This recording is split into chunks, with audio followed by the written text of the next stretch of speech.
Yo, it's your man CJ Hilton, and you tuned into I Got Soul.com. Make sure you keep it locked, baby. You know what it is. Talking about your debut album, you're working on Cold Summer, the progress of it and what can we expect on there? Well, right now we're pretty much 95% done on the album. We're actually mixing and mastering right now, but we have some great material on it. It's a really, really soulful album. I call it young soul, because it's very soulful. But I'm 23 years old, so it's coming from a young person. But we're on the second single right now, entitled "Cold Summer." Yep. And we're just promoting that record right now. Cool. Well, take me through that Cold Summer single, your second single from this album. Yeah. Just talk about how the single was created and all that. Well, it pretty much started off with Salam Remy sending me the track, and I listened to the track for maybe about a day or two, and at that time, my daughter's mother had just left me, so I'll never forget, it was the 3rd of July, right before the 4th, she left. And it was a really, really, really cold time for me, but it was summer. Yeah. So I felt like the only way I could get through this is just to write about it, talk about it. So that's how we got Cold Summer. Cool.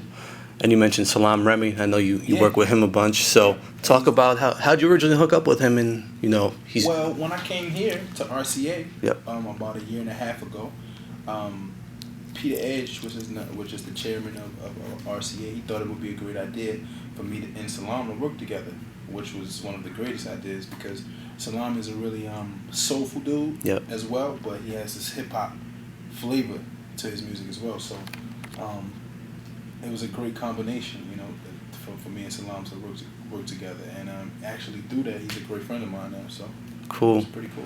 You mentioned soulful with the hip hop flavor. That's the feel I definitely got from the first single, So Fresh. So Fresh. Okay. Talk about that one a little bit. So Fresh was fun. We had a lot of fun making that record. We actually did that in LA. We recorded that in LA. And basically how that went down was Salam found a sample. Mm-hmm. Actually, the sample was from, if I'm not mistaken, a movie called Doom, I think. And he played the record for me. He played the sample. I love the sample. So he looped it up. He left the studio. He actually had to go to New York. So when he left, I wrote the lyrics, put it together, played it for Salam. He loved it. Salam works really close with Nas. He did Ushacha for Nas and a lot of great records with Nas. So he sent the record over to Nas. He just thought it was a great record. He sent it to Nas. Nas loved it as well. So he jumped on it. At the time, Nas was overseas, so we couldn't actually work together. Okay. But he jumped on it, sent it back, and it was history after that. Cool. Yeah. Who else did you work with on this album? We got Tiger from Young Money. We have Raphael Sadiq on the album. I already said Nas. And I think for the album, that's pretty much it. Yeah. Okay. And I know you're a writer, so did you handle all the writing on this album? I handle maybe about 50%. Oh, okay. On this album. Yeah, we cool. had some great guys coming right with me. Guy by the name of Claude Kelly, which is a Grammy award-winning writer. Who else helped me write on this album? My uncle, his name is Robert Waller. Okay. But you would know him probably as EST. He used to be in a group back in the days called 3 Times Dope. Mm-hmm. But he wrote a lot of records with Beyonce, so he wrote with me on this. And Rico Love. Rico Love also wrote with me on the song called So Hard. That's the song that me and Tiger and Fat Joe was on the album as well. All right, cool. I know you're a musician. You play multiple instruments. Talk about how that kind of helps you when you're creating your music, because I know you do some production as well. Yeah. I'll talk about all that. Well, pretty much in all of my music, you'll hear live instruments. So that's always helped for me. That I feel like the live instruments is what really makes my sound different. Because a lot of people, they're using the MPC now, they're using the Logic, and I use a lot of that as well, but I start my tracks always with the live instruments, and then I'll go over to, pad it or make it bigger with the sounds on the Logic and, things like that, but I always start most of my tracks live. All right, cool. I know you've been signed to a couple different labels in the past, bounced around a little bit.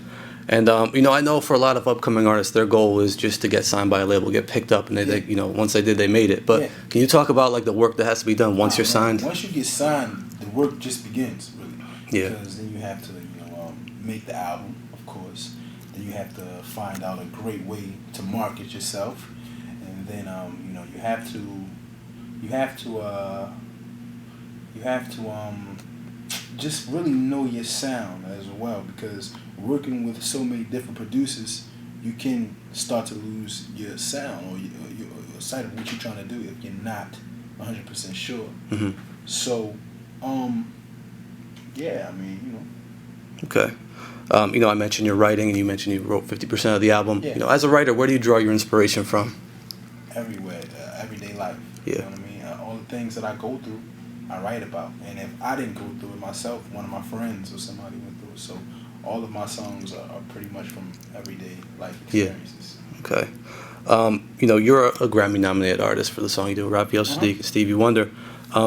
I don't know if you heard that, you know, they're cutting back on the R&B categories in the Grammys. Mm-hmm. Just wanted to get your thoughts on that, how you feel about that whole situation. I don't like it, Yeah. course, you know, because I do R&B music, but I wouldn't necessarily say my music is R&B. You know what I mean? It's more soulful than anything. You know what I'm saying? I feel like R&B is more just straight across. You know what I mean? Where soul music is more like you feel it in a different place. You know what I mean? So it is a little whack to me that they're taking, you know, a lot of the R&B categories out. Yeah. But at the same time, I feel like my music will still be around, because I don't necessarily look at my music as R&B. It's more like soul and pop and everything at the same time. You know what I mean? I mean, the thing when I think of soul, they kind of push soul artists to the back a little bit, especially on radio. Yeah. Do you think it'll be difficult? I mean, you mentioned you're going to mix some pop in there, so do you think the transition will be easier to radio for yourself? I think it's going to be pretty easy, because I have a lot of good friends that's helping me out right now, and that are already on the radio, such as, you know, we got J. Cole about to come on and help me out. We got Fabulous. We got 2 Chainz. We're trying to get all these people on the album, because we understand that my music is very soulful. So we need some of the help of my peers to come and help me try to, you know, put it on the radio and things like that. You know what I mean? So we got a plan. All right, cool. No, that's cool. And one last question. You know, as a younger cat who's into soul music and admired the, you know, the greats from the past. You know, I saw Stevie Wonder in your bio, John Legend, you know, Music Soul Child. I mean, they're not necessarily the past, but do you see yourself collaborating with any of those types of artists in the future? Absolutely. Like, name some who you'd like to work with. I would love to work with, I think John Legend. I would love to work with John Legend. The people that I want to work with are really not soul artists. Okay. Honestly, I would love to work with Jay-Z, or I would love to work with Kanye West. I would love to work with Frank Ocean. Yep. Me and Miguel already, of course, worked together. He was a co-writer on Cold Summer, which is the single out now. So, yeah, I would love to also work with Lil Wayne too. Okay. Yeah. All right, cool. And anything you'd like to add? Yeah, make sure, if you can, to check out my mixtape coming out. The Package .1 should be coming out next Tuesday. And follow me on my Twitter, I am CJ Official. Also on my Facebook.com/CJ Hilton. Also, what we have coming up right now is a very, very, very special show. It's going to be specifically for the ladies. So ladies, you got to come on to this.